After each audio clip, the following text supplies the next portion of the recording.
getting ready to watch a video. Really? What? Oh, just some scary movie. You like scary movies? Uh-huh. What's your favorite scary movie? You sick fucks. You've seen one too many movies. I said, don't you blame the movies. Movies don't create psychos. Movies make psychos more creative. I have been wanting to eat a slice of pizza for an hour.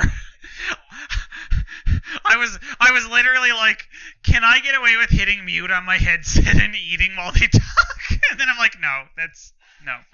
Hello, horror hounds, and welcome to the It Slays podcast. I'm Rowan. Hey, it's Exilia. And it's Mike.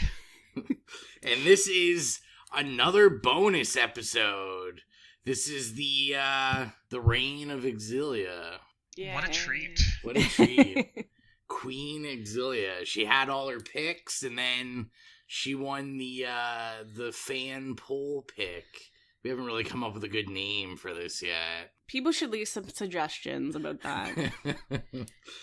But everyone voted. Sadly, Kidnapped didn't win. Which is interesting, because that was actually a home invasion movie, and mine wasn't. But that's okay. I mean, I guess it's just an invasion of personal space, maybe, Cole? Like, maybe that was the theme? I don't know. Just invasion, Yeah. period. So, what is the movie, Exilia? What did you pick? Okay, so the movie I picked was Vacancy, which I'm not going to, get to my rating or anything, but I thought it was I haven't seen it since, maybe grade 12. Rowan and I just randomly went to the theater in grade 12 and saw it, and we ended up actually going a second time. It was just one of these nights. We were living in Kempful, so it's like New Minus Theater. It doesn't have very many movies showing, to say the least, and we just wanted something to do, so we went to this random movie, and it was Vacancy, and we ended up going back. I think it was actually, at that point in time, I was 17 years old, so maybe my opinion has changed, but that was a pretty, underrated horror movie. Full disclosure, I don't remember any of that. Twice. You went twice. I was convinced my exposure to it was on, just renting it or something, but apparently not. Nope. This is back when I was in high school, and I used to, collect my movie stubs. Oh, who didn't? Yeah. I literally had a fucking giant box, and it was, Yes. Overflowing. Yes. Me and Tina would go, twice a week. Yeah, exactly. And I remember distinctly, 2 stubs for that movie. Do you have any experience with this movie, Mike, outside of this viewing? I actually didn't. I don't know what I'm confusing it with, but for some bizarre reason, I knew it was Kate Beckinsale, Queen Beckinsale lover, but I kept thinking that it had John Cusack in it, but I think I'm confusing that with another movie. So I never really wanted to see it because I was like, John Cusack in horror? No, thank you. I'm sure he would be fine and Interesting. lovely, but, it was just not something that I would seek out. So when I started watching it, and I was like, oh, it's fucking Luke Wilson, my favorite of the Wilson brothers, I was very pleased. But I had never seen it before. It's one of those that had escaped my radar somehow, which is weird because when it came out in 2007 would be when I was in university and going to see a lot of movies instead of focusing on studying and writing papers and the like. We saw it, and we lived next to a movie theater at the time.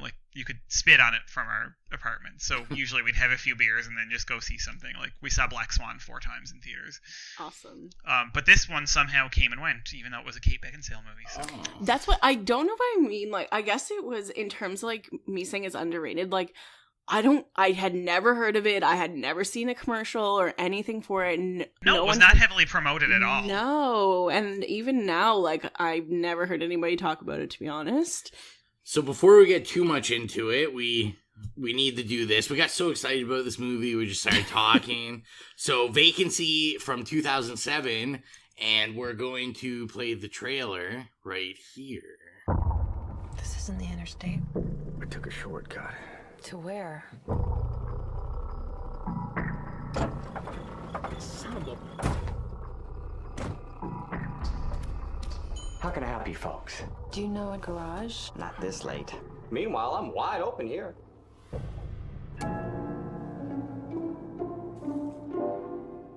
sleeping in my clothes. I'm gonna sleep in my shoes. Never should have gotten off the interstate. This looks like a real library of classics. Can you turn that off? David? Movie is that? I don't know. David, is that this room? It sure looks like it.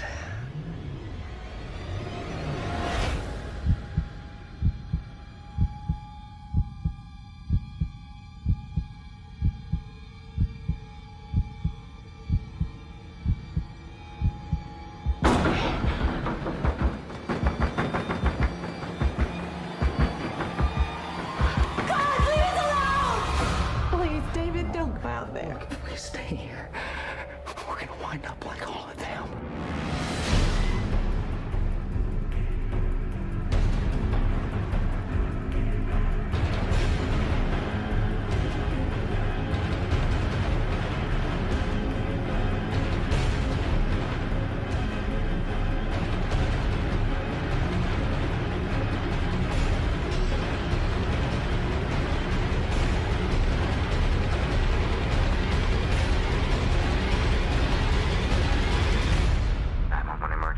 No, they got us trapped. You'll never survive if you lose control, Mr. Fox.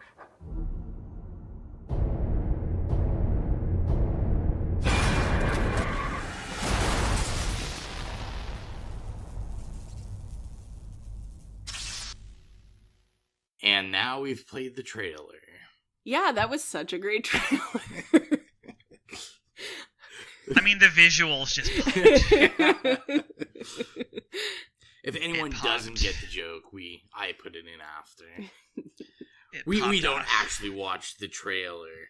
Although we should, because it would be nice to have a trailer reaction. Maybe next episode. Yeah. Maybe we good idea. should be doing that for Patreon. So with that seamless segue, join us on Patreon as a horror hound at patreon.com/itslayspodcast. We now have 3 members, and our newest member is Ashton Quinn. Ooh, one of our favorite people. I need to get like a clapping sound effect. I think I actually have one of those hand clapper things. I'll have to they- dig that out. Like noise makers. Yeah.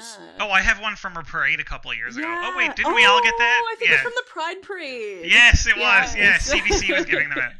So Ash is on the tier where they get to pick a film. I don't think I'm going to announce it yet, though, but I do have that film pick, and I am so excited. I'm very excited. We are going to do it very soon. But yes, thank you very much, Ash, for Thank you. joining. We love you.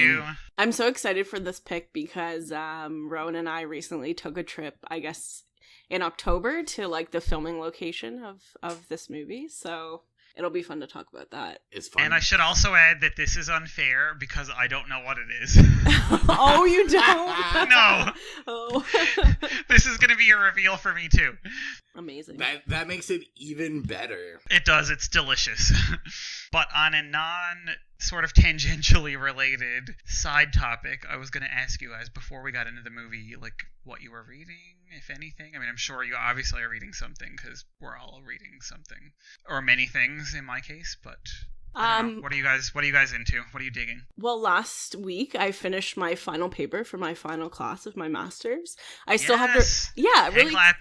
Thank you. I'm very excited. I still have to like write a thesis, but you know, the class is Minor done. detail. Yeah, Minor detail. It's not Thesis. gonna take me forever. You can just shit one of those out like it's Yeah. like it's nothing.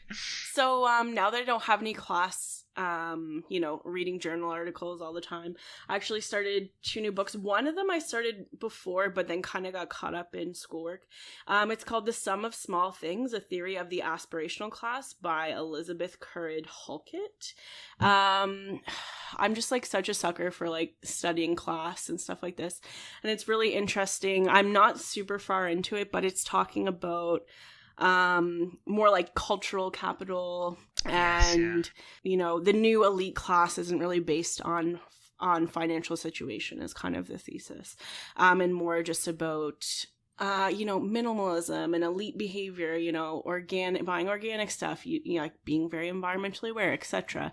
Which I come from a working class background, so I would never consider myself elite. But I think because of my education, I've been exposed for so many years to this culture, and very much as much as I hate it, fall into this aspirational class. So it's a little bit of self-reflection as well.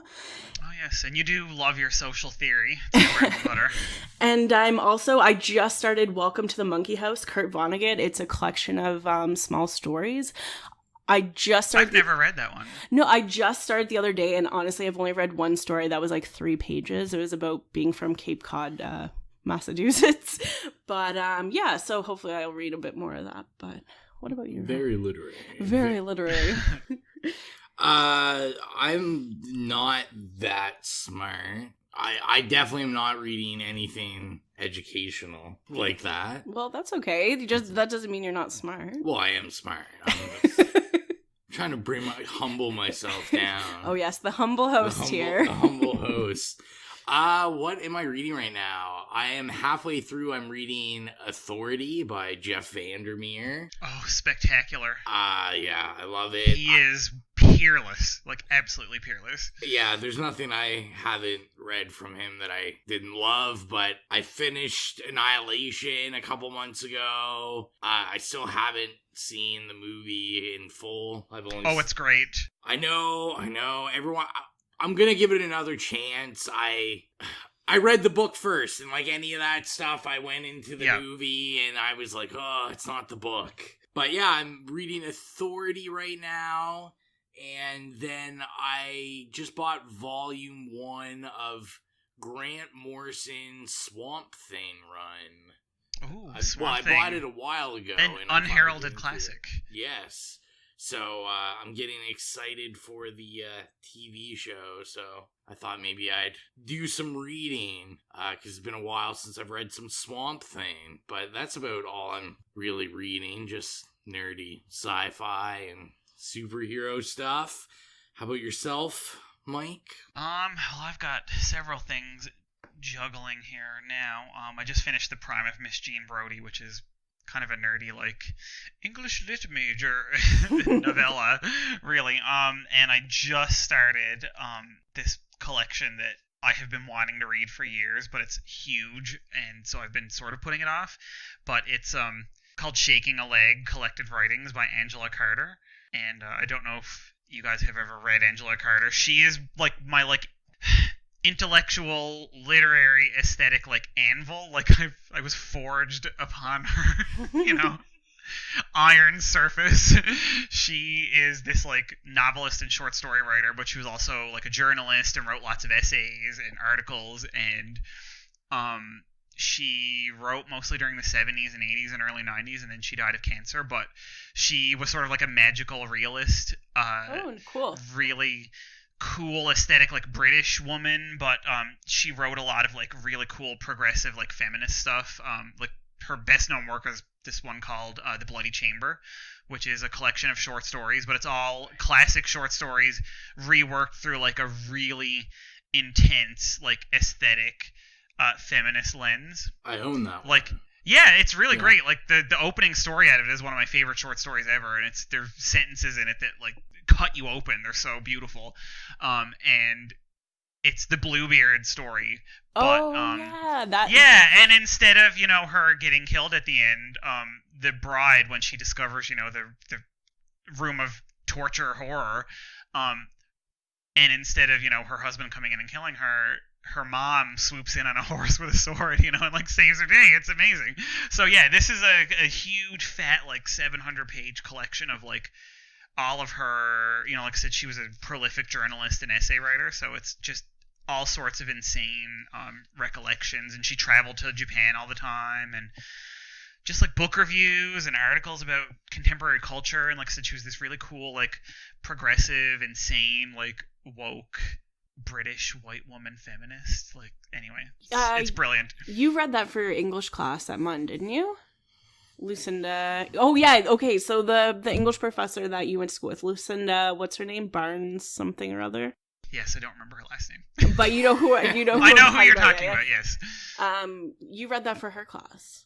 Well, yeah, Bluebeard's like a grim fairy tale. Like many people have read, like Margaret Atwood's wrote a version. Oh yes, yeah, it's been Atwood reworked many times. Yeah. Oh, I guess Margaret Atwood. I have that book he was talking about. I've read the Bluebeard story out of it. I haven't read any more out of it, but it's good. Oh, it's worth reading. Yes. So that's what I'm reading. No, that's really interesting. Very like British of you. These both seem to be British. Oh yes, yeah, that's a vein that runs through my life. I think my cultural consumption. It's the motherland calling. The motherland. I guess this is a good opportunity too to talk about something that I decided at 2:00 this morning that I was gonna start doing. And Mike, I haven't talked to you about it, but I feel like you are like certainly welcome to also contribute if you would like to. But I started a blog. It's called It's Slay's Podcast Unpacked, and it's where I'm gonna be like, because I'm about to kind of leave academia to like the disappointment of every mentor I've ever had, unfortunately. Oh, listen, sweetheart, that was me several years ago. Like, I abandoned academia too. Yeah, and so like I love sociology. Sociology is like very much a huge part of my life and always will be. But I wanted to kind of do a thing where I talk about movies we've done, but look at it from like a sociological lens. And do it in a more accessible way than would be afforded in academia. So that, anybody can read it. And if I talk about theories or whatever, I'll have a little thing at the bottom and explain it in terms that everybody would understand, and maybe have like a glossary or whatever. I just want to talk about sociology and make it accessible to everybody, but in terms like in relation to the movies we do. So, next week, or I guess this week, we're going to Detroit because Rowan and I are the kind of people that are like, hey, we've never, been to Detroit, except we've driven through it at nighttime, but we've never been to Detroit. Like, we have 2 days off. Let's like go there. So, we're going to Detroit. And when I come back, I'm going to write about maybe like a little like article thing about It Follows in relation to like race and class and deindustrialization in Detroit. Yes, because that's only sort of grazed upon in the movie. It's like a subtext. Exactly. And that's the thing I think is so interesting. There's a lot of, now that I'm like, because I went back and was starting to read like journal articles about Detroit, as I prepared for like going anywhere, which is so nerdy, but I'm going on a trip. Let me dig into this cultural theory journal. But yeah, a lot of like really subtle things in It Follows are like, from what I'm seeing right now, I haven't been there to Detroit yet, but what I'm seeing right now is like very authentic, but not really spoken about. It's just like, implied. So I think I'm going to just like dig deeper into that and write about it. Absolutely. That's actually brilliant. So it'll just be like a little outlet for me, and yeah, it'll be fun. Hopefully. Does this girl know how to party or what? Party time. Yeah, let's get this I will get started. In on that madness. Yeah, and I think you would definitely be, and Rowan certainly, if you wanna write something too, like whomever. Well, like, I mean, this will be do it. The title itself is brilliant, and I feel like it could invite anybody we know that like I know we have several friends amongst us who take film very seriously and always have lots to say about it, and things to, like I said, unpack and contribute. And yeah, for sure. I think it's a really good way to kind of continue the conversation and beyond sharpen our shovels so we can dig a little bit deeper. Exactly. We'll post about it on our socials so people have the links and stuff. Yeah, once I write the first one, I've already kind of mentioned on my Facebook, but once I write the first one, we'll post it on Slays. It's going to be on Tumblr, right?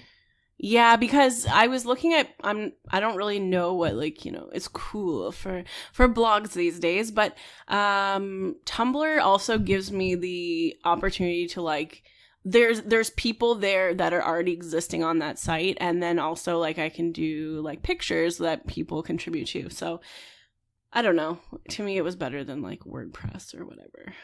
I don't know anything about blogging, but it has a like a flow, and it's easier to sort of start a dialogue and link in things from various sources. It's nice. Exactly. Yeah. I like that. I like the explanation of Tumblr. It's like, it's Slate's podcast. We're hip with the kids. I mean, I had a Tumblr like 10 years ago where I just like, retumbled. I don't even know what the hell you call it, but like things about smoking weed or whatever. But hashtag Kush Queen. Back in the day. Back in the day. So what do you think? I think we can get into this film noir. Let us check into the motel. Yeah, check into the Pinewood. I wanted to bring up, directed by Nimrod.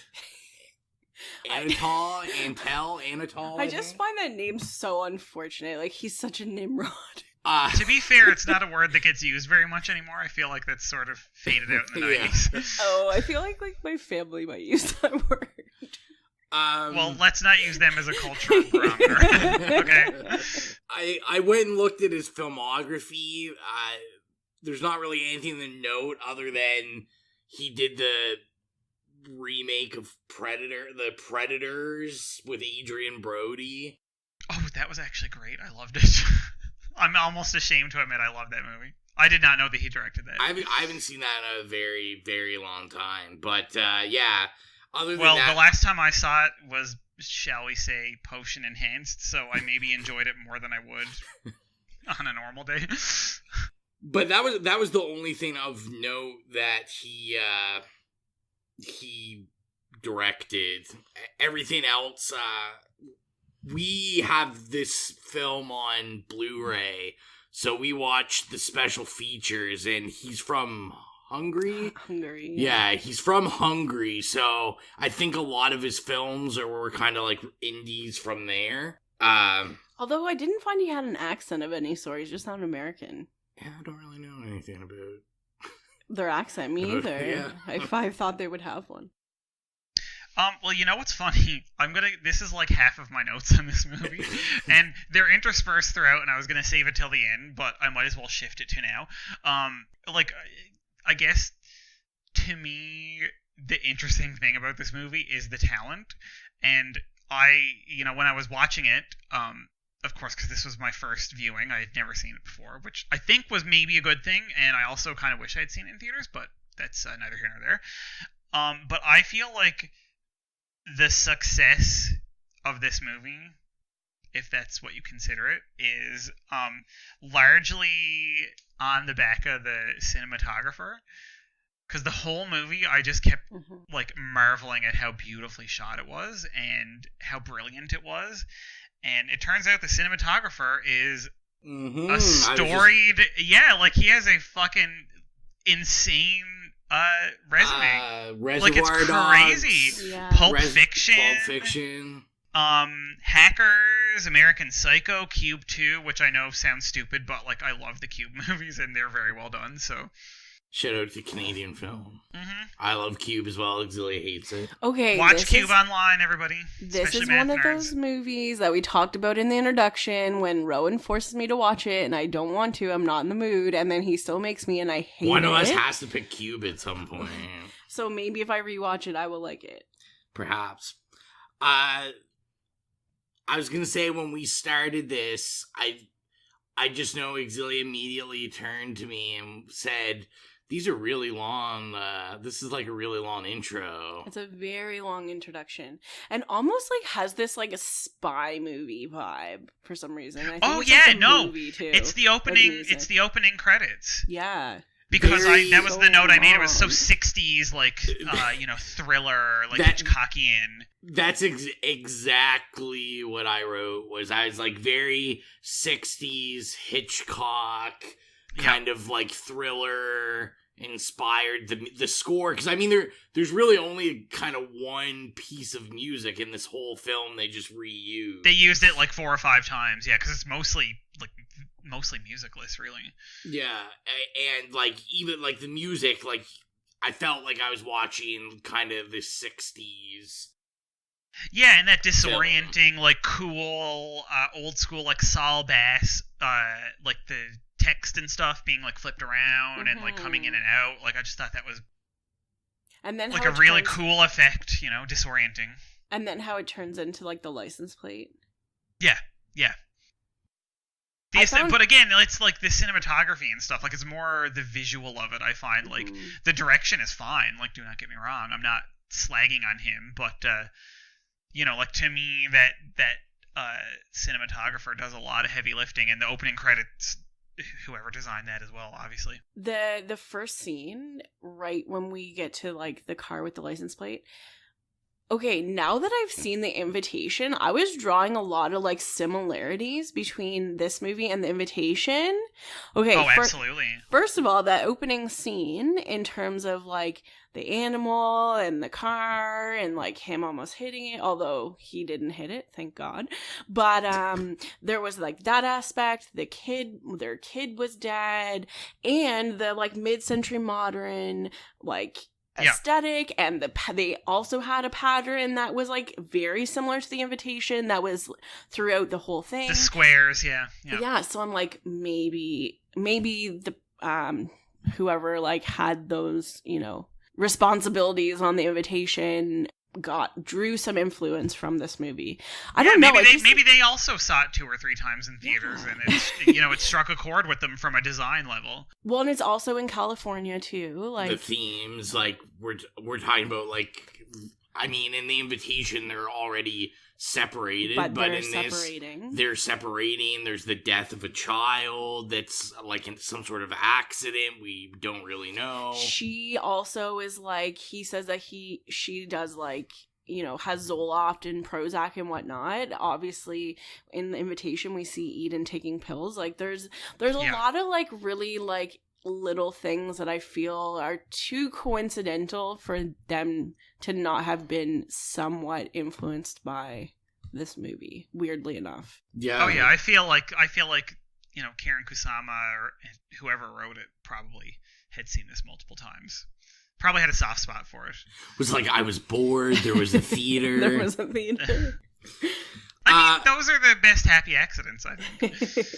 I will say this, I thought about, as we get that opening shot to the couple in the car, and we're introduced to our actor and actress, that I was like, I really like Luke more than I like Owen. Oh, Luke is the superior Wilson. Oh, in every really way. like Owen Wilson. Luke Wilson. I know, this is not to slag on Owen. Owen Wilson is I love Owen Wilson a treat. too, but I think I really like Luke Wilson more. My favorite is Andrew Wilson. Background extraordinaire, Andrew Wilson, third brother, oldest though. My favorite is Brian Wilson from the Beach Boys. Yeah, I Wikipedia'd, and it was like their brother had like a Wikipedia. I was like, who the hell's this? And I believe his name's Andrew. He's just like background extra in Wes Anderson movies. Pretty much. He's like background actor in all of the movies that they're in, pretty much. But yeah, no, I mean, Luke's killing the Colgate commercials lately. And it's true. It's a shame. I like him. I think he's not the number one person I would pick for like a horror movie though. Just because I do just like really associate him with Wes Anderson. Yeah, and he's got that very much like kind of otherworldly stoner persona. It's true. In a lot of movies, I think. And that's a compliment, obviously. But it did have Kate in it, so yeah. And this was, I think, at the reign of her, at the height of her reign, you know, from being like kind of a horror sci-fi queen. Yeah, I said to Exilia, because when we looked at the special features, this was early enough in Blu-ray, like when they used to load the trailers in the special features. So it's like, check out our other movies. And they were advertising Underworld 2. Coming to Blu-ray. Yeah. I just thought this pairing was like the most mainstream pairing you could possibly come up with. Yeah, because I mean, both of them had like clout, right? Yeah, like it's, you know, normally horror is a bit, you know, It's not like super mainstream people a lot of the time. These people are like America's sweetheart kind of deal, even though Kate Beckinsale's not American, but whatever. Yes, but to be fair, there are a lot of perhaps, lay film viewers who just go see blockbusters and don't, watch special features and don't know anything about the actors or the cinematographers or the writers, who had no idea that Kate Beckinsale's Australian? She's Australian, isn't she? Or is she British? Yeah. Anyway, but she's not American. Yeah, exactly. But she presents as American in practically every single movie that she's in. So yeah. I wrote down that I really appreciated her effort, even though I think it kind of failed, that she is not a good fake crier. You could tell she's really pushing for those tears, and I don't really think any came. It was like a shot in the car, and you could tell because there was a quick cut where they must have watered her eye because it was dry, and then there's just this split-second Fight Club cut, and then there's water on her eye. Much. And I was like, oh, she's just... Okay, I in my head made a comment to myself, and then he made the comment, I absolutely hate how she cuts that apple. I'm like, who does this? Who does this? Can't you just eat the damn apple? And then he says it, so... Although I connected with it because I do not like to eat apples because I have a thing... This is getting really personal, but I have a... if I'm in a car in the winter and someone has to scrape ice off their car, I have to put my hands over my ear and I have to hum really loud because I can't hear it. I can't hear people skating. That's why I don't like hockey. I don't like that sound. And people eating apples gives me the exact same effect. So I appreciated her not biting into that apple. See, you know what's funny? I have a reaction to her not biting the apple as well. It's so bizarre. It's this weird detail that just gets under people's skin for whatever reason. Yeah, no, seriously though, because when she was doing it, I was like, you fucking weirdo. But also, my father once almost choked to death in a car while eating an apple. Oh my god. While my mother, they were on vacation and my mother needed to go into Walmart for something. So she went into Walmart and was picking up this last minute thing just off of the highway. Of course, very similar to this. It's kind of creepy. And Dad was sitting in the car and he decided to eat an apple and he almost choked to death on it while Mom was So now she keeps making a joke that she's gonna chop up his apple into little slices so that he doesn't almost choke to death again. And I was watching that and I was like, man, that's smart. She knows better than to choke to death in a car on an apple. At the beginning of the movie. Movie over. Yeah. I think it's such an interesting, I'm very curious because we watched all special features. I didn't say anything about it. I'm curious because obviously it's a character trait that has nothing to do with the movie. Well, I think she's a bit anal, and I feel like that's something that maybe someone who's a bit anal would be into. They're into cutting their apples. I don't know. I just feel like she is though. That's her way of maintaining control, slicing the apple in this perfect. I didn't hate it. I thought I think those kind of things are funny where it's just it doesn't impede the movie. It doesn't really have any effect, but it's it's just a thing. But it's this really specific character quirk, that does, like you say, you can unpack it and it speaks volumes immediately.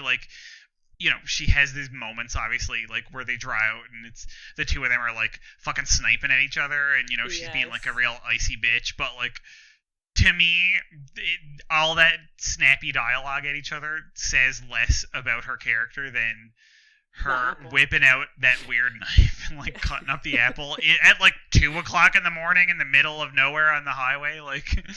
And honestly, I don't think we even need to give a spoiler warning because I think the whole episode will just be about this apple and the way this apple is ate.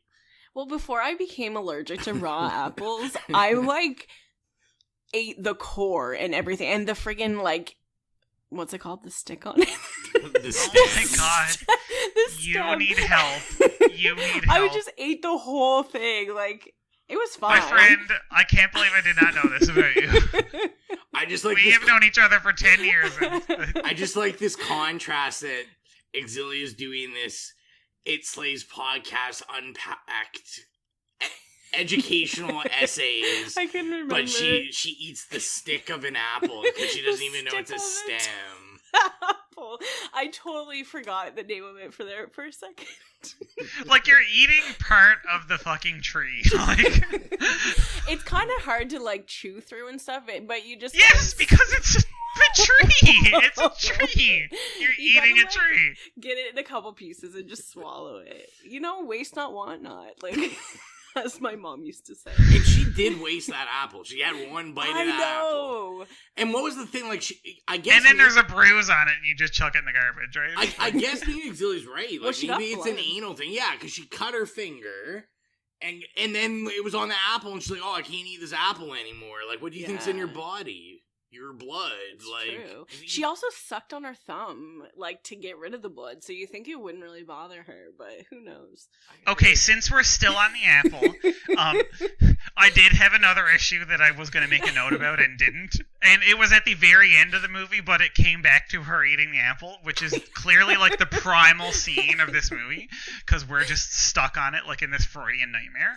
But, one thing about her apple incident that bothered me later in the movie was that, you know, they obviously had this moment when, you know, they were trying to figure out what they were going to do, and they needed a weapon, and, you know, obviously it's like, oh, you know, they came back to the apple, because the apple was, you know, plot-wise, vaguely significant in that they wanted to get out there and get the knife. And then I kept thinking about it, and I looked at her, and I was like... Apple. Oh, yes, and they found the apple, that as well, which happened after. But I kept thinking about and was bothered by, and, you know, I didn't rewatch the movie, obviously, because why would I do that? That's silly for this one thing, but I thought it would make a good point for us. This movie more than once. No, but it's, to me, this is something that we maybe can talk about or ignore because it's complete and utter fucking psychotic insanity. But the fact that she sliced her finger open enough to get that, you know, aesthetically pleasing blood stain on the apple, and she sucked the blood off of it, but she did not bandage her finger up. And I was like, girl, if you were bleeding that much, you'd at least put a Band-Aid on it. It's true. You would have walked into that motel and said, where's your first aid kit? Can I have a Band-Aid, please? But there was nothing, and you did not see any Band-Aid on her finger, and I thought for such a, like, specific plot point that they came back to 2 or 3 times during the movie, they completely ignored the fact. And I don't know why I'm having this, like, nitpicky, like, this is not relevant, but anyway, it just sort of was one of those things that hooked into my skin and I couldn't let it go. It's true. It bled enough that it bled, but then she, like, never notes it at all after. Maybe it dried up on that 2-kilometer, 2 mile walk to the creepy motel. Yeah. I don't know. I don't even know where to go. I don't even know where to go from here. Yeah, I mean, honestly, I feel like we don't even really need to harp on the beginning too much. It's kind of like a typical setup. Okay, so literally I have a thing, and I said, took a, in quotations, shortcut, never a good sign. And then I said, car troubles, of course. Sketchy gas station, check. Misleading directions, yep. You know, like... Man and woman at each other's throats. It's set up, and, like, person at a gas station, that's sketchy. Like, and I could not, and it's true, I could not stop thinking about the invitation, because all I thought about was, like, everything they were going through was what the people in the invitation were going through, and it really was, like, a before and after picture of a couple going through... That's a good point. Like, a child's death. Which is interesting, I guess, like, that this is like a you know, we've now seen 2 movies or reviewed 2 movies that this is a plot device. A child's death, I guess it just shows the horror of your kid dying. And as anal as we're sitting here saying she was, I did, because I don't remember, like, when I'd seen it before, I don't really remember feeling that way, but when I watched it now, I was like, he is kind of being like a super a-hole to her. Both of them were being assholes to each other. I think they're both dealing with the death of their child in a different way, and, you know, he's kind of, I guess he's in a way kind of like Eden. He's just trying to like cover it up and like think when they're talking about, oh, we should have brought like our son here or whatever. He's trying to think about it in a more positive light, and she's very depressed about it. And I can see how if someone's trying to deal with it in a positive manner, if they're like with somebody in as intimate of a relationship as like a partnership would be, for that person to be so depressed about that thing and probably bring it up a lot. Or I guess he specifically said she didn't, but just to like, that's a constant reminder of the death of his child. I can see how like couples would split up about that, and it would be a point of tension for sure. Oh yeah, and I mean, this is clearly a movie largely, even though it's very lean and mean and kind of like, you know, just pushing them towards like a survival horror type situation, but it is very much about grief. In that the invitation is also until you get to, you know, the point when the tipping point in the movie where it breaks over into, you know, we know what's going on and now it's a survive the night situation. But I mean, it was the same thing. It was like, yeah, it was about how two different people are dealing with grief, and when they're like clawing at each other and stuff, like you can really see that it's like they're picking at each other's scars, for sure, as like a defense mechanism. And to me, if I'm going to say this to, I guess, bump us past the car making a weird noise. If you want me to appreciate your movie this far from 2007, which I do, you have my main man in your movie, Ethan Embry. Ethan Embry, yes. I was like, oh yeah. I forgot he was in this, and I'm just like, this is amazing. I think when I had first seen this movie, I hadn't seen like Can't Hardly Wait, but now that I, you know, have, and as someone that has literally has a record of watching Can't Hardly Wait 11 times in a row. Oh, I thought you were gonna say in total, and I was like, no, my friend, that is not impressive. I watched it when it first came out. I rented it on video, and I literally watched it, rewound it, watched it, and continued to do so 11 times. That's how much I love that movie. Oh, it's great. And, you know, sidebar, it was such a coincidence that I watched this movie today because I just finished watching on Netflix Grace and Frankie, which he is one of the characters on. He's been in almost every episode. Yeah, he plays Lily Tomlin's son. And it was great because, you know, I've been on this, you know, I thought it was amazing because he's this, you know, great iconic like 90s actor, and I was just glad that he was getting these like really cool roles, and, you know, I just found him very charismatic, and you kind of forget how cool you thought he was, and then it's like, oh, he shows up in this weird random horror movie from 12 years ago. And I loved his role because he only really had like that one scene. He was just kind of like one of the masked killers for the rest of it. But like, it was a pleasant surprise to see him. Sorry, this isn't about him, but I'm just like so focused on this motel right now. Oh, okay. In my mind. I thought we were going back to the apple, so... The windmills of your mind are turning in the hotel room. Motels... Shay Crackor. Motels just freak me out, okay? Like, this motel, interestingly enough, the aesthetic, if it was done nicely... If it was cleaned up and you didn't feel like you were covered in dust and dirt and big juicy cockroaches while you're watching the movie, you know, this could be like a really kind of like interesting aesthetic. Oh, I loved it. I died for it. Like when they were in the lobby, talking to Frank Wally, who also, you know, 80s, 90s icon of independent movies.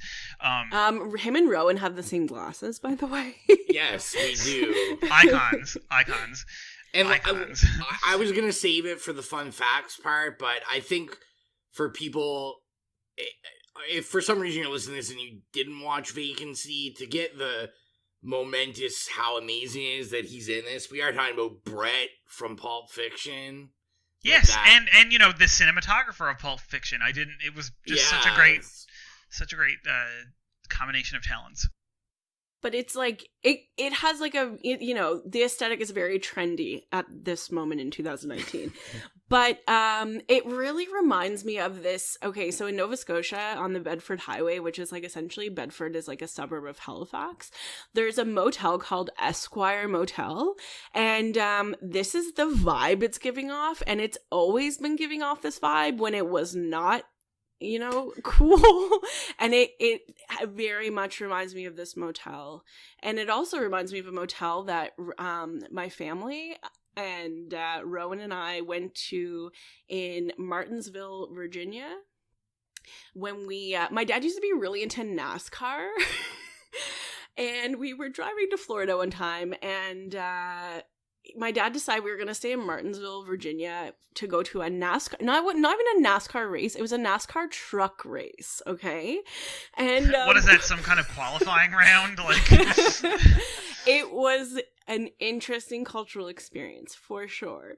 And my parents are really cheap, and we stayed at a motel, and so we had 6 people, but anything above 5 you had to pay extra. So my mom came up with this sob story about how she like couldn't afford to like stay in the motel or something, but we had this extra kid, and then me and Rowan had to pretend to be brother and sister. And so I just like always have weird experiences with motels, and I don't like it. Yeah, that's really specifically weird. And when they get to the motel in this, I feel kind of bad because, okay, I get it. You walk in and, like, can a man not just be by himself and enjoy snuff every once in a while? Like, but they come in and, like, I felt kind of bad because I'm like, Luke Wilson's character is just like a total dick to this guy before this guy's even creepy. I think they're just pissed off. They've just like walked 2 hours or like 2 kilometers. I mean, really, that's not a lot now that I think about it. 2 miles. I guess I'm just like, I'm like, goddamn customer service. Like, I mean, the guy's fucking creepy. I don't know. I know. I'll say this. I don't know. I know, but you don't just walk into a hotel lobby and be an asshole to the clerk for no good reason. Although the guy like gave him all those dimes, that was that pretty part was awesome. smart alecky. I love that part. And he like takes one back. Well, I mean, he's probably there by himself a lot of the time. You can't blame him for wanting to have a little bit of fun, okay? I loved that part. My issue with it is like Luke Wilson was being a Karen. He was being a Karen. Can I talk to our manager? Yeah, exactly. But I don't know. I was gonna wait till like we actually rated it, but I'll probably say now that it's been so long since I've seen this, and as I watch it again, like, I feel quite comfortable, maybe not 5, but I would put the Hotel Manager in, like, maybe, like, my top 10 favorite horror villains. Like, I really liked it. He really embodied it. He was creepy. I love it. Like, his voice is perfect for it. Like, everything about him was, like, perfectly creepy. But he has this weird, charming edge, right? Yeah, like... Because he's just so quirky. Ew. I find everything about him kind of repulsive. Like, he's so creepy. He's just, like, so sleazy and, like, totally somebody that I could imagine just watching a snuff film he gave, like, in the back office / his bedroom. He gave me, like, a serial killer. Like, like a Jeffrey Dahmer vibe. For like, sure. Because lots of people talked about, like, when you talk to Jeffrey and Dahmer, didn't they have the same glasses? Same glasses, but they, like, people that talk to Jeffrey Dahmer would say, like, he's personal. You could talk to him, and I don't know. I just really liked him. I really liked him. Jeffrey Dahmer has the glasses. This guy has the glasses, and Rowan has the glasses. I don't know about my fate here, but but I don't think it's good. Let's use the scientific method. This is my sample of 3 people. Correlation does not equal causation. So, if you haven't figured it out yet, these guys go to a motel, and so they get the room. Not any room. Okay, before we talk about the room, I'm not gonna, like, go super into it, because we'll talk about it on another episode, but also in October, me and Rowan went to this place overnight in Tennessee, and it wasn't a motel. It was worse. It was what did they call it? I can't remember. Cabin. No, they didn't call it a cabin. Efficiency units? No, it was like it was in an Airbnb ad, and I can't remember what they called it. Like a something tent, which was like a lot more apt than calling it a cabin. And well, I'll save the whole story for our Evil Dead thing, but let's just say we didn't get under the bed or under the like covers of the bed, and Rowan may or may not have found nail clippings underneath his pillow. Oh, that's where you put them. It's like the tooth fairy, but it's the nail clipping fairy. And there was like ants crawling on us, and it was hotter than hell. Oh my god. So yeah, we'll get more into that. But this is like the experience of when she like gets under the bed, I keep saying under the bed, under the covers. I'm just like, I would not like, what? It's just, that's so gross. Sorry.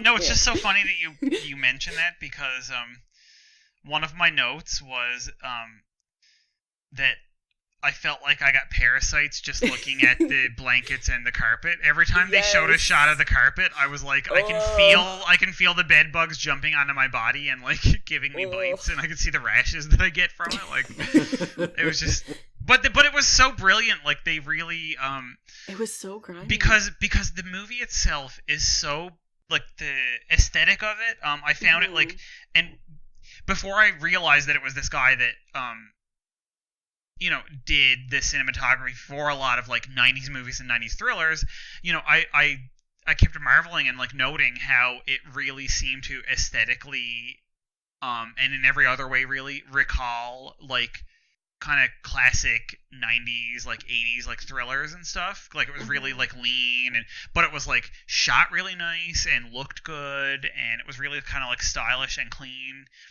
But even like despite that, the fact that it was set in this like Fleabag motel, it really, even though it was really stylishly shot and like clean and like really coolly lit and stuff, they really like nailed that dirty, scuzzy, like you off felt the dirty. highway. Yeah, like it really, like as a germaphobe, my hair stood on end. More so than with any of the killing and stuff several times during this movie. Well, I want to know, because they got the honeymoons. They got the upgrade. I want to know what the other rooms look like. What did those look like? I mean, I guess you kind of see them, but... I guess the honeymoon suite seems like it was just like bigger. Yeah, I guess. Yeah, it was not necessarily nicer. The honeymoon suite came with the TV that had the snuff tapes there for you to watch. The other ones just had the TV that had no cable channels or anything. You just had to sit in the bed and watch static while you listen to someone getting murdered next door.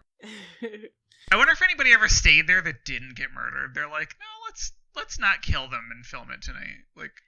Like, was there ever a time when there was, like, 3 or 4 rooms booked? Like, there was just shit happening in another town and everybody was, like, getting stuck on the highway and they're like, well, you know, we can't kill people in room 4 while there's people sleeping in room 1, you know what I mean? Like, I don't know. It's the weird thoughts that go through my head, yeah. So, they get a room, the honeymoon suite, they get only $5 more. And doesn't he comp it? He comps it. Deal. Gentlemen.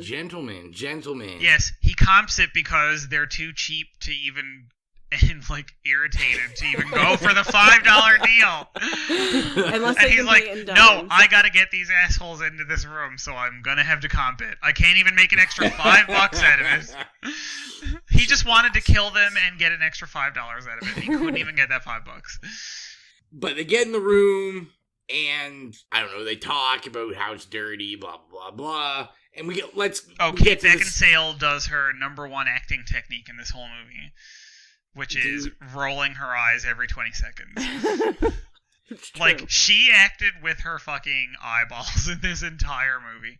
Up until the very end. It was just, withering eye roll after withering eye roll. Whether it's at Luke Wilson or Frank Wally, like, anybody who looks at her just gets a goddamn eye roll. It's true. And that's very true. Maybe it's because she's just like, what the hell am I doing on this movie? Oh yeah, she's like, I'm too big of a star for this. I'm very curious. Like, even the special features didn't really talk about her being like hired, because I'm thinking like you're coming off like Underworld 1 and 2, like you're on top of the world. Yeah, right like now. big CG laden box office, smashes, cult classics. She had to owe someone a favor or something to do this. I don't know. Maybe she was. She said banging she Luke really Wilson. liked in this in the special features. She said she really liked the relationship between the characters. That's literally why she said she did the movie. I feel like that's just. I think that's bullshit. That's her scripted response. Yeah. But yeah, so they're in the hotel or in the motel room, and then Luke Wilson discovers the snuff videos. That's like after the knocking, though. Oh yeah, that and is. Why would you open the door at this creepy ass motel when there's all this knocking and somebody calling and nobody's on the line? There's a lot of questionable decisions made. Honestly, horror movies are just like movies about terrible decisions that lead to your death or potential death. You're not wrong. Like, that's. I mean, listen, we can just cut the podcast off now, because every episode is going to be, you made a shitty decision that leads to your death.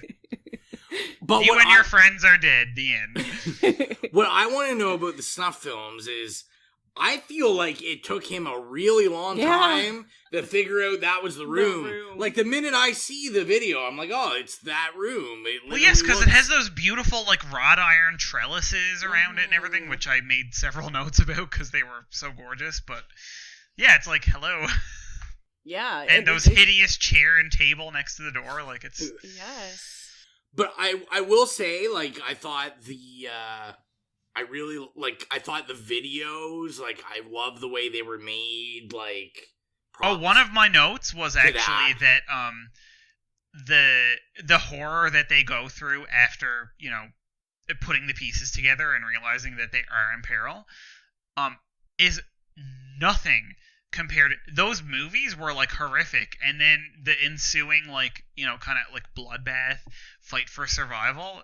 is really pales in comparison to these movies. Mm-hmm. Like, when I was watching the movies, like, my hair was standing on end because it was actually really creepy and scary, and like, it was uncomfortable. It was triggering because it was, they actually resembled what I would think a snuff film looked like, and it was really realistically done, and people were, like, getting stabbed and stuff, and it was just not an aesthetic experience. It was very, very visceral. But then when you shifted out of that and they were kind of like on their fight for survival, I found it wasn't as horrific, which I don't know. I have feelings. Feelings.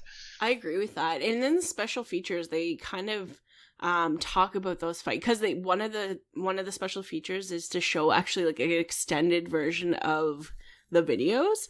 Oh, but wow.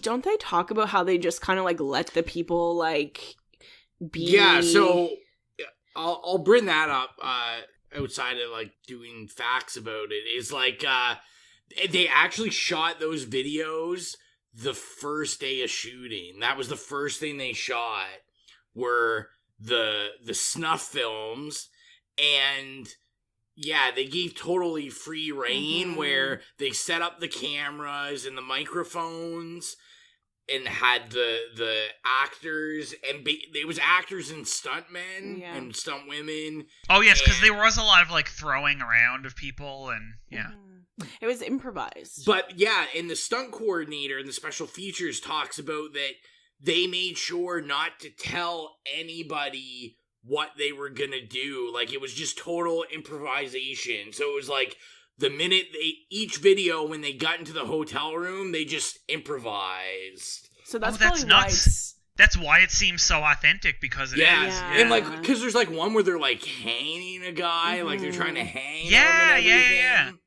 And they said, they were like, all of that stuff was... Now, given like, when you watch the actual full thing of them not edited, like, in the special features, like, it doesn't have necessarily that brutalness, because they cut them down, edited the video. Yeah, they so pair it really, to the nasty bits. Yeah, because like you could see some like sloppiness in the full cuts of them, where like they might have done something and it just looked goofy. And the end result in the film, like I felt like I was watching like Last House on the Left, like it was very uncomfortable. Like, yeah, something just like very raw and uncomfortable like that.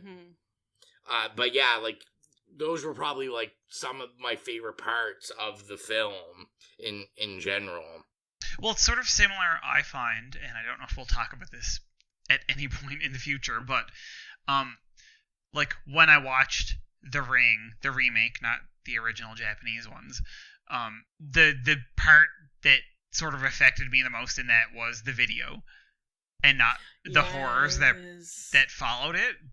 You know, it's the same thing with this. Like, those videos just really got under my skin and haunted me. And even when I was watching, you know, Kate Beckinsale, like, get punched and fight for her life, it was just like all I could think about was the videos, because they were just horrific. It was so well done. Not to like veer off from Vacancy, but now that you bring up The Ring, I when that movie came out, I don't know, I might have been in grade 7 or something, but I loved that movie when it came out. Like the remake, obviously. Maybe we'll have to review that at some point. Queen Naomi Watts. Yeah, I haven't seen it since like years, 15 years maybe. Sorry, back to Vacancy. I do want to say about the snuff videos, if anyone in this movie deserved to be murdered, it would be, I think it's the second snuff video they watch. It's like the 2 women in there, and they're in that room, and I think one had showered or something, because they were like both pretty much naked. And all I thought about, I'm like, who the hell is taking their clothes off in that room? What? It's so gross. Hey, who's having a shower in that shower? Yeah, that shower's dirty. It's like showering in diarrhea. Like, it's just vile. I was just kind of like, and they have their naked body on that floor. Again, I could just imagine like your skin in continuous contact with that carpet and just all the parasites just. I know. So biting you.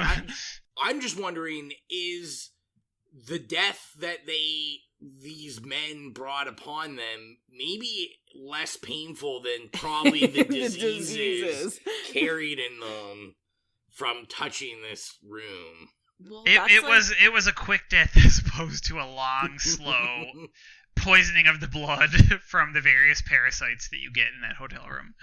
Well, I know this is like way jumping to like the end and like the climax, but when Luke Wilson gets stabbed and he's like rubbing the stab wound in his stomach on that floor, I was just like, imagine the bacteria going in your body right now. If you don't die from that stab wound, you are dying from the like staph infection that you're getting from that carpet. Yes. I'm just like, I honestly, like, I think when I think about watching this, like, it's been, like we said, it's been a long time since we've seen it, and I thought the pacing was really good in it. It was a really quick movie. Like, it was, yeah. It was very, like, lean and pared down, which I really appreciated. Until I looked, it's like an hour and 20 minutes. Hour and 20 minutes. Yeah. And that includes the 5-minute introduction. Yeah. So, yeah, like, realistically, probably like an hour and 15. Like, I thought it was, like, paced really well.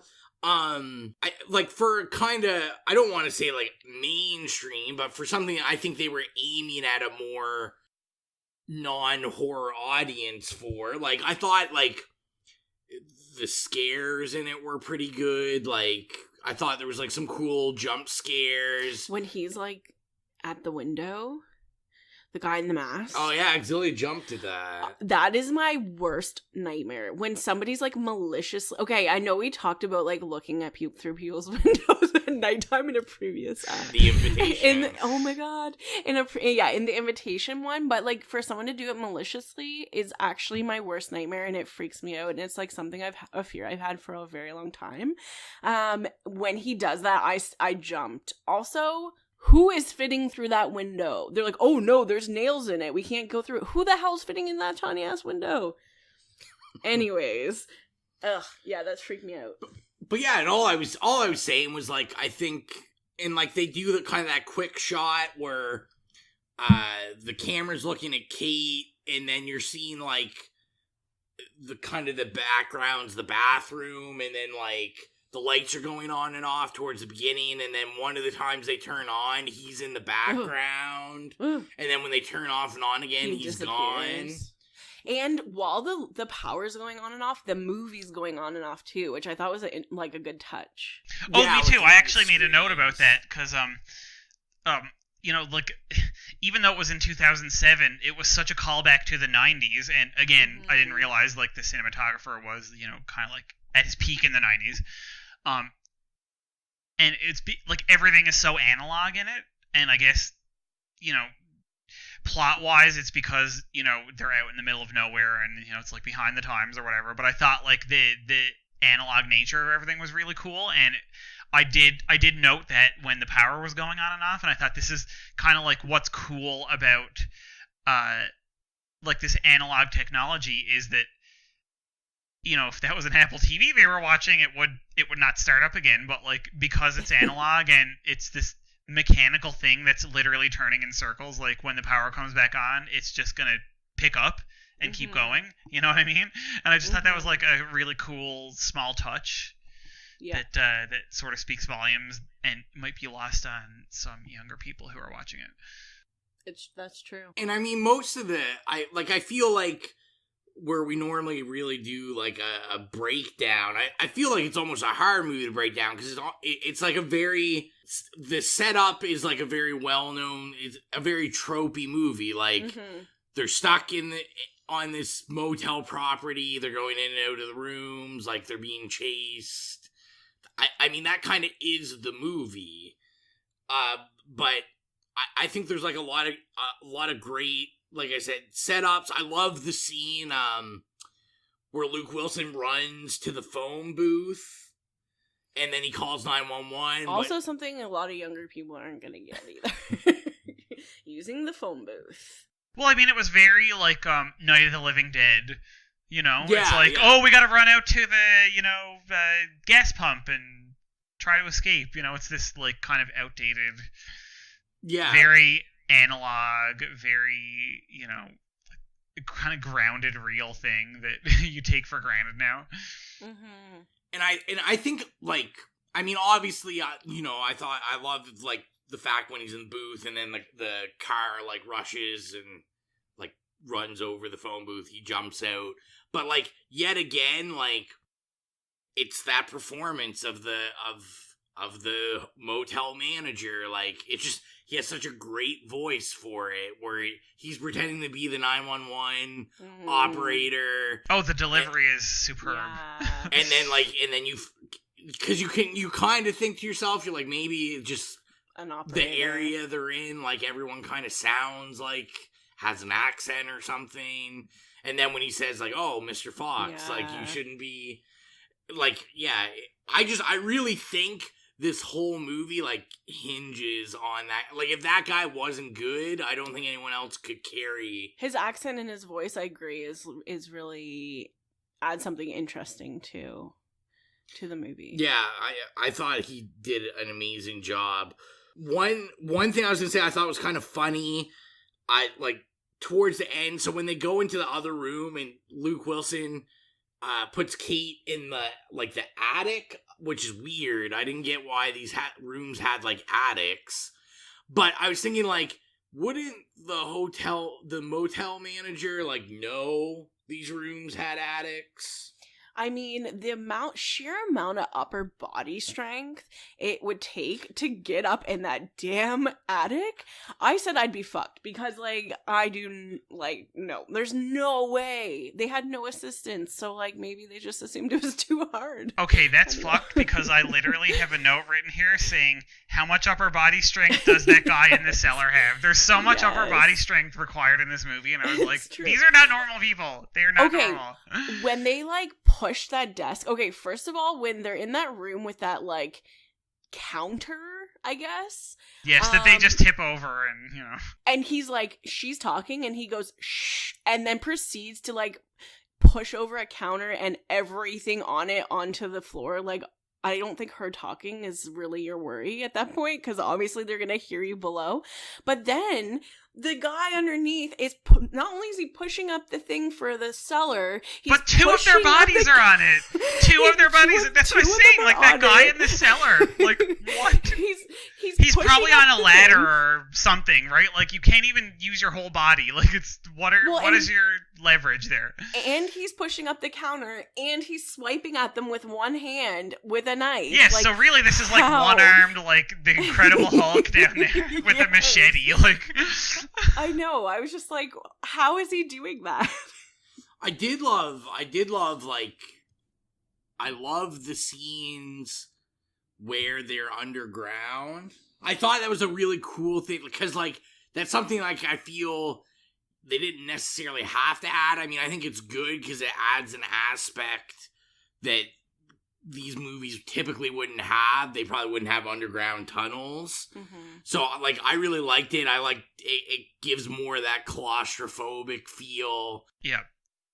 It's very much a, like, kind of in sort of line with a lot of other imagery in horror movies, which is, like, kind of a womb, you know, you're either running from or trying to escape back to. It's like, it's the safe place, you know, and it's always like a tunnel, a very narrow cavern. Full of rats. Oh, of course.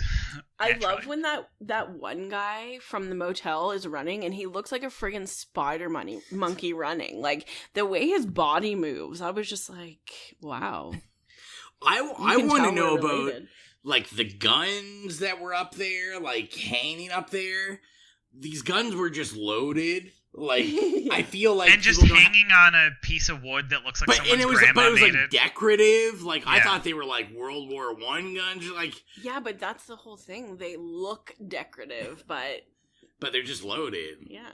Yeah. I mean, these people have a risky business. They gotta have loaded guns. Yeah, I just thought that was, like, peculiar, but who am I to question? And I really like the scene where the trucker comes and they're like, oh, we gotta, like, get his attention and save him. They're making so many assumptions. They're like, he looks tired. He must not be part of them because he looks tired. He must have been driving late at night. All these weird assumptions, and then he's It's like, girl, please. Please. My question He's is, did any of you actually think that cop was gonna survive? No. I, like, the minute that cop showed up, I'm like, you are dead as... Okay, when she calls the police, why did she not hang up the phone? She daintily, obviously, put the phone next to the receiver, but didn't hang it up. Of course they're gonna see that somebody was in there. Okay, but they knew that they were skulking around, and frankly, the fact that she did that sent them into a panic, which meant that they were acting sloppily. So I think that was actually a nice plot point, because as soon as he saw that they had called 911, he was like, fuck, and was, like, slamming the receiver, and they all sort of, like, went into a tailspin. So I think that was kind of, like, an important plot point, in that gave Kate and Luke, I don't remember their names in the movie, the upper hand, because, you know, they you know, were not panicking in a tailspin in the same way that these people were, because they're like, fuck, we gotta get them now, you know, like, we're fucked. But I think the only thing, though, is, like, so he sees the phone, and then he knows that they went through the tunnel, so then he knows that they know about the tunnel. That could be to their, you know, disadvantage. That's the word I'm No, you're right. about. You're right. It's... But no, it's true. They do get really sloppy when they, like, think they're being outsmarted by these people. Because really, if you look at the snuff films, like, the people are pretty much dead within 5 minutes. Yeah, I was very surprised, like, these are the only people that were smart enough to, like, do anything. And it also seemed like the other people, there was none of this, like, taunting at the beginning. They just kind of came in the rooms. No, there was, in one of the videos, lights went on and they off. were knocking and stuff. But, like, it was, like, very quickly. Well, I guess he was editing the videos, too, so... Yeah. I'm just saying that it didn't seem like anyone left the room or tried to escape. They didn't. Yeah. They were dead before they could do that. Only Luke Wilson and Kate Beckinsale are smart enough, I guess. So Nothing against them. I was gonna say, before we get to like somewhat ending, is there any like meat and potatoes in the middle I'm missing you want to talk about? No, but I'm wondering why Luke Wilson didn't bleed out. Like, he was bleeding pretty bad, and then the morning comes and he's like miraculously wakes up when she's next to him. I'm just like, ugh. I'm sure it's not just for the convenience of it. Well, the only other sort of thing I was wondering about before we end it was, and I made the comment earlier about sort of like the analog to like 90s thrillers, and maybe that's the issue here. I was wondering if, because they had these like, stars, and that at this point especially they were very like bankable and likable and kind of like names, if maybe that's why the scenes with them were not as horrific as the snuff films. Because like I thought, if you're going to show these snuff films, you have to show them.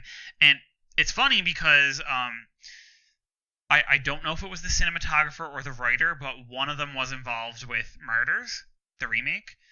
And if you're going to think of like horrific put you through the ringer movies, that's definitely one of them. I'm thinking it must be the cinematographer, because I think it was the cinematographer of the remake, the American remake. But I just thought it was interesting, and I'm like, did they just not want to put these actors through a ringer like that? Like, is that something, and then I thought, like, maybe the whole thing, because it was, like, focused on snuff films, was, like, and I'm like, 2007, okay, I'm trying to think, like, when did I go see Hostel and stuff? Yeah, I was gonna say Hostel. And Cabin Fever and stuff, and all those, like, yeah. when you had that, like, 3 or 4 year boom where it was, like, torture porn, and I thought, like, is this a reaction to or a comment on torture porn? Because they're, like, kind of watching torture porn, and it's, a very real thing. It's, the snuff films that they're watching, is this some kind of comment on, like, people's consumption of horror movies at the time, and maybe that's why they are not put through the ringer as much, because they're kind of contrasting the, like, torture porn snuff films with, actual survival. I don't know. That was just a question that was bouncing around my head as I finished watching the movie. I think too, like I was saying before, like they're such mainstream. They're like very vanilla actors. You know what I'm saying? Yeah. And at that time, especially Hostel, when Hostel came out, that was like, people were like, that's so extreme. Like, oh yeah, it was like people vomiting and stuff. Yeah, like they were like, that's so brutal. So I can't really picture two very like vanilla mainstream actors at that point in time being in a movie that would be like Hostel level. I'm not saying Hostel's scary, but I'm just saying, if for that time, like, that was seen as a very extreme movie. Yeah. That's a good point. I'd like to look more into that. I felt, I guess, before we talk about the ending at all, like, in response to that, like, I kind of felt extreme mainstream movie. Sorry, I should it's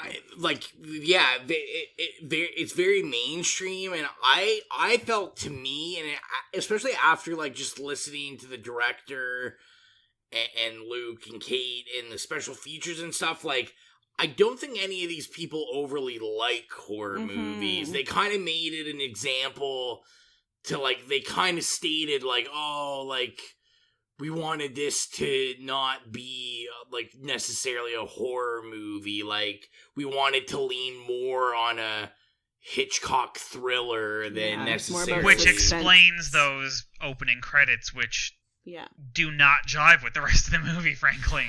Yeah, well, no, they don't. They don't fit at all. I guess because they were saying it was more about the suspense than, like, about blood or gore or whatever. Which is interesting that they would pick, like, a snuff, anyways. Who knows, but... And I was gonna try to say... Snuff film's the most, like, base, horrific thing, yeah. And I was gonna try to say, like, I was trying to think, like, what would this movie look like with another director? And then, obviously, my go-to was gonna be Rob Zombie, but then I was like, doesn't The Devil's Rejects exist in that, I mean, a motel? Yes, I was gonna say, and... that was significantly more horrific.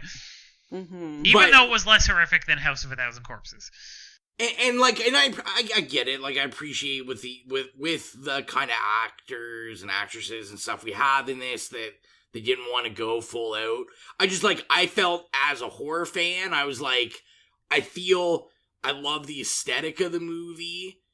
I feel like maybe they could have like pushed it a little bit. Oh, absolutely. But yeah, and I guess to segue that into the ending, like my biggest thing is like I thought it was like a very just like meh ending. Like the ending I enjoyed a lot about this movie, but the ending just it's like it was very unsatisfying. The bad guys die, the good guys live, and we ride and off into the sunset. And presumably they stay together because they have this trauma bond over this night or something. Like, it's very much in my mind, assumed that, yeah, I got they're that not feeling going to get too. a separation now. It's a happy ending for all, besides the bad Damn guys. happy endings. Well, I mean, it's like further underscoring the like, oh, the patriarchy, they've got to stay in this like heterosexual marriage. Mm-hmm. They've been through trauma. The like only way to respond to it is, reinforce the social gender norms. Anyway. Exactly. So on the special features, they actually had an alternate opening, which was the end of the movie, but at the opening. So there were like were there helicopters? I think but there was like many police officers, and they're basically like looking at the clues and like investigating stuff. I would have actually liked that as an ending. I don't think I would like it as an opening because it basically wrecked the suspense of the entire movie. Yeah, I was gonna say, I guess I could see why they didn't put it as an ending, just because I think it would segue weird. Like, where would you segue out of that? Well, yes, and having that at the beginning sets up an expectation as you build up to that end.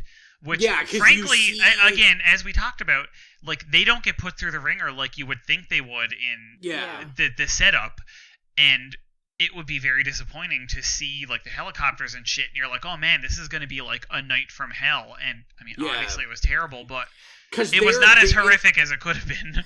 In the alternate opening, like, neither of them are in it. No. Like, they're already gone, and it's, like, the CSI people. Mm-hmm. So they have, like, you see the car crashed and the two bodies, and, like, you see they have the blood splatter marked everywhere. It's like the movie ended before it began. I know it's literally the end of the beginning, but I just, like, I think when you're doing a movie that's really based on suspense, you don't want to blow your load too soon. Yeah, and especially, like, not on the opening scene. Like, you have to be really careful on building that. Well, yes, and I mean, if you're going to reference Hitchcock in the opening sequence, you can't just, like, blow your wad within 30 seconds. Yeah, exactly. So do we want to rate this? Oh, I'll rate it. I'm going to give it a yay on first viewing. I quite enjoyed it. There were a lot of things about it that I enjoyed. There were, a handful of things that gave me pause, and, I liked that it emulated that, like, kind of 90s lean, mean, independent thriller style vibe. I found that very appealing, and the few nagging problems that I had with it were not enough to make me dislike it as such. But, I'd watch it again, so I'll give it a yay. You go ahead. Also, I love, like I said, I love the cast. I love Frank Wally, Kate Beckinsale. Just, you can't go wrong. Great cast. I'll give it, unlike you guys, I never do the minus or the pluses. I'll give it a yay. I enjoyed it. Like, I think it's a great mainstream attempt at horror, and I think it's a good kind of segue, maybe if you're, like, watching something with someone that doesn't necessarily like horror. Yeah. But it can kind of fill that need for yes, because it's not too extreme. Yeah, and, like, the happy ending, like, I think it's good, like, you could put this in if you're like visiting your parents or something. And, well, like, I made a note that it was like a movie that you'd rent at Blockbuster for a sleepover in like when you were like 13 in the 90s. Yeah. Yeah, You know what I mean? Exactly. Like, yeah. like, because even with like the snuff films in it, like, there's nothing too like overly crazy. They cut that scene's not that long. Like, you really only hear it, not necessarily see it. Yeah, for and you most of the don't movie. see like a knife entering somebody repeatedly. You don't see nudity. You don't see any like rape or anything like that. So it kind of sands away any of the like kind of rough edges that another person doing this film might have had on it. So that's Yeah. Exilio. I'm really I'll give it a yay too. I like almost want to give it a yay minus just because it is like, I totally agree with Rowan, like it's a very like mainstream movie. I feel like for people that don't really like horror movies, and We're converting her, Mike, because Yeah, old I Exilio would be know. like, this is my kind of horror movie. no, I don't like as I see more and more horror movies, like I guess I like ones that are a bit scarier. But it was good, and I think if you like that stuff, you should watch it. I really liked the suspense. I liked, the gross feeling it gave me, and I liked the snuff aspect. But I'll give it a yay as well. Yays all around. Well, let's play the budget game. Oh Lord. Let's play the budget game. We'll start with what the budget was. Exilio. Oh no, I'm so bad at this. $15 million. Okay, well, I'm going to say most of the budget went to probably the cinematographer and the 2 actors. So I'm going to say Oh yeah, between 20 and 25 million. Roundabout, yeah. Well, Exilio would take this one. Oh, nice. Well, I shouldn't say it. What was your guess, Mike? Between 20 and 25. No, Mike's closer. Rowan just can't count. 19 million was Oh, the wow, budget. okay, yeah, that's... And how about, what do you think it made? I don't think it made very much because, like I said, I didn't really ever hear about it. And our 2 viewings at the theater, I don't think are. I feel like that was... up. I feel like your 2 viewings were an anomaly. Like, Yeah. I feel like it sort of was around for 3 or 4 weeks and then disappeared. You know, because you had your, like, casual people and maybe your Kate Beckinsale fans or your, like, thriller fans or whatever maybe went to it for a couple of weeks, but I feel like it probably made no more than $50 million. 50. I'm being... Okay. Listen. I would say 10 million. 50 and 10. Wow. 50 just seems a lot to me for that movie. Let's somewhat meet in the middle. So it made $35.3 million. I'm actually surprised by that. 35 is closer to 50 than 10. I'm just throwing that out there. So this made enough money that they actually made a prequel. They made Vacancy 2. Now, I believe that was straight to video, but they decided to revisit it. None of the director, none of the actors or actresses, no one returned. That's probably for the best. It's all like, no, I didn't recognize the names when I briefly looked. It didn't do very well. Oh, now that you mention it, it did come up on IMDb, and I did click on it, and I did recognize one name, and it was, I'm assuming, the main character, the actress Agnes Bruckner.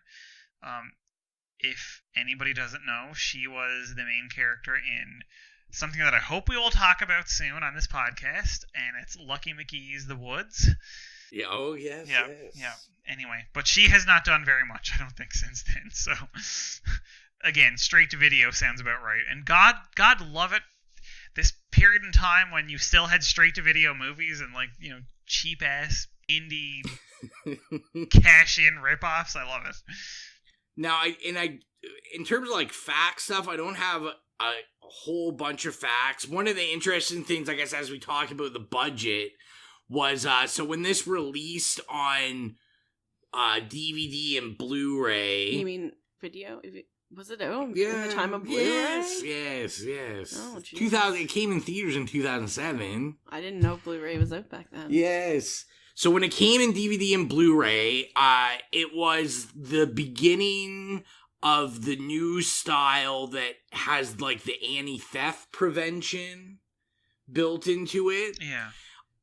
And I was reading when they shipped it, almost all of the copies they shipped to Australia were defective. Everyone that bought this movie in Australia, watch it? the movie didn't work. Oh. So they ended up almost everybody refunded their movie. If Kate Beckinsale's from Australia, that means her fellow countrymen couldn't even watch her performance. But it's just so funny, and to me, this is like something that the film industry is poisoned with and has been guilty of for, I'm sure, probably about 15 years, and that is shooting in the face. The only people who are paying for your product always get fucked over. Same thing like when you went to a movie theater and you had to sit through 10 minutes of, Roy Smith talking to, who was like a boom operator talking about how you shouldn't pirate movies. And it's like, fuck you, Roy. I just paid $25 to see this shitty fucking movie and $12 for a tiny fucking bag of popcorn that is gonna give me diarrhea. Like... Okay, I just looked. Kate Beckinsale's from London. I said she's either Australian or English. I couldn't remember. When Rowan and I went to the movies to see Us, what was it? 1 popcorn, a drink, and a candy or whatever the hell that deal is, and the one where you get like 1,000 Cineplex points was like $28. I was wearing that. It was like 30 something. Are you like? I just couldn't believe it. I'm like, this is how people afford to go to the movies. We only really go if we have, because people give us gift cards and stuff for Christmas. I would never, by the time you do it for 2 people, it's like over $100. Yeah, I only ever go to movies now when I have a free movie on my scene card. Yes. It's so expensive. So the couple other facts I had was, so most of this film was shot on a lot. They built the motel from scratch. And it was shot on the same set as Wizard of Oz. That's interesting. So on the same lot? They built the motel on the same lot. They built stuff for the Wizard of Oz.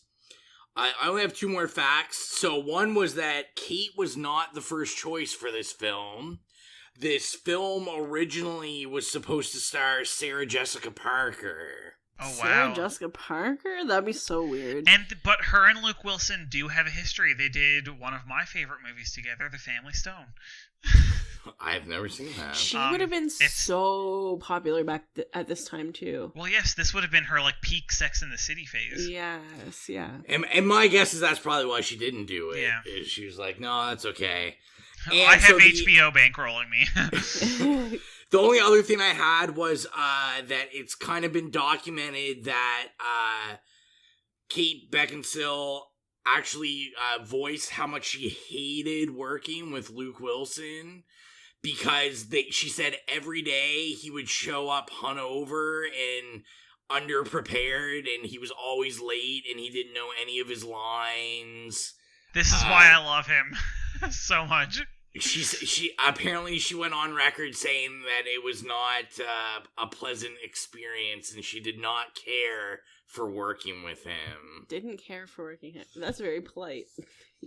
So, flip my page here. That's all the fun facts I really have. So I'll do this senseless plug stuff now. Follow us on social media. It's Slays Podcast on Twitter, Instagram, and Facebook. Very soon, at the end of this week, we're going to be posting the new fan poll pick, which I think we should just be honest with her. It's Mike versus Mike. It's rigged. It's rigged. May is me Mike and I, let me sound a little proper. A little proper. A little proper. Mike and I's birthday month. Battle of the birthdays. That's right. So Mike's gift is the best gift anyone can get, which is we're gonna rig the polls with both his choice. So either way, Mike wins. Mike versus evil Mike. That's right. Plot twist, they're both evil Mike. So yeah, that'll be coming out, and I'm trying to think of anything other social media wise. We have another movie review coming out next week. Yeah, next week, Candyman. I'm so excited about this. This is like one of my favorite horror movies since I liked horror movies. I specifically went out and bought the Scream Factory Collector's Edition. That's how dedicated I was. I'm excited to watch it. I haven't watched this. It's interesting because time. Rowan claims he hasn't seen this for years. Since I was young. Which is interesting because I specifically remember watching it together on Halloween when I was like 16 and he was 18, but... I mean, I don't remember seeing Vacancy either, so... True. Rowan's whole first half of his life is just a blur to him, apparently. Oh yeah, it's a blur, alright. But I think that's all social media-wise.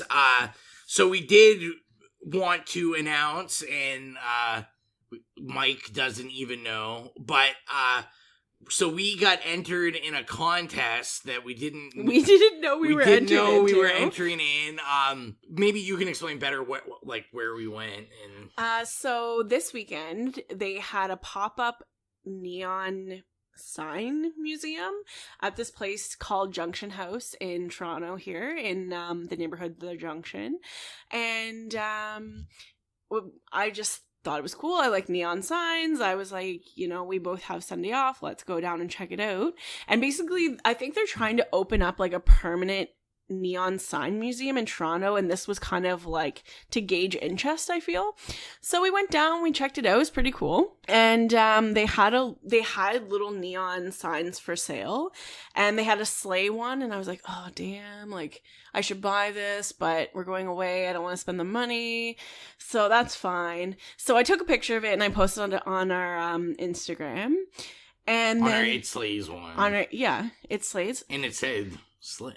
Yeah, and it said slay. So then yesterday we get this message and Rowan's like, oh, did you check this message? And I thought he was talking about the spam one we got about being an ambassador for something. I was like, oh, ha ha ha, whatever. And he's like, no, we won a contest. We won a neon sign. And I was like, what? A contest? What do you mean? So apparently we were entered into a contest, maybe because we like posted a picture of the sign. I'm not entirely sure. So we really wanted the sleigh one. I actually paid for Rowan to take an Uber 45-minute car drive down to Junction House to pick up the sign. There was only 9 there. There was 9 winners, first come, first serve. Unfortunately, we didn't get the sleigh one, but that's okay because we got a free neon sign. So like pretty sweet. Anyway, so we got one. We'll take a picture. It's a crown and it says yes inside the crown, which I thought okay, but that's totally in keeping with our brand. Yes. Yeah, I said it's all from like drag culture. Exactly. So like, it's very much. Yeah. The sign is called the Yaz Queen sign. Yes. Oh, I live for it. I mean, yes, it is. I live for it. And who does the sign? So this is from the contest was from Neon Demon Studios, which is actually like who put on the museum. And the sign is made by Amped & Co. So they do My Cinema Lightbox is what they're like known for, but they just make kind of like emojis and popular sayings and symbols in neon. Yeah. So that was pretty cool that we like randomly won a contest that we didn't even know we had entered into. But so now I'm just like, oh, maybe we'll have to like go buy the sleigh one. But we'll just get a custom. We'll get a custom. You actually can ask those people. I think they actually do custom work, and you could get a It Slays neon. I mean, I don't know. I don't know how much that would cost, but it's we'll need a lot more Patreons.